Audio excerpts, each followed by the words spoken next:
Krishna, we are in chapter 2, verse 61 of Bhagavad Gita. Tani sarvani samyamya Tani sarvani samyamya yukta asita matparaha yukta asita matparaha vashe hi yasyendriyani vashe hi yasyendriyani tasya prajna pratishthitaha. tasya prajna pratishtita. Let us repeat.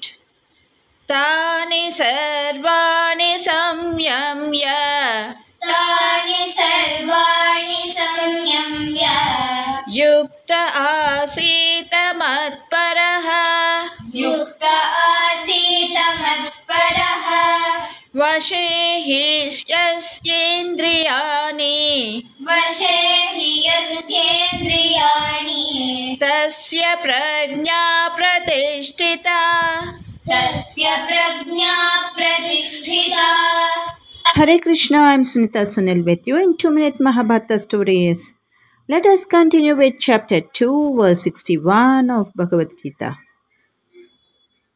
The translation is, they are established in perfect knowledge, who subdue their senses and keep their minds always observed in Him.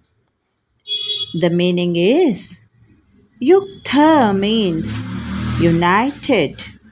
It indicates absorption in devotion. Matparaha means toward Lord Krishna. Asita means seated, that is, situated or established. Having said, the impetuous mind and senses need to be tamed. In Bhagavatam, we see an example of Ambarish, who engages his mind in remembering the lotus feet of Sri Krishna by chanting his wonderful names, forms, virtues of pastimes. Used his ears in hearing the narrations about the Lord. Used his eyes in seeing beautiful deity of God, his sense of touch in massaging feet of devotees of Lord. He smells the fragrant objects offered to Lord, circumambulating the temple, his head in paying elegance to the Lord and his devotees. This obeisance of elegance, we could see the way he uses all his senses by engaging them in the service of the Supreme Lord. Thank you for all the subscribers. Keep continuously watching the channel and subscribe if you haven't done so.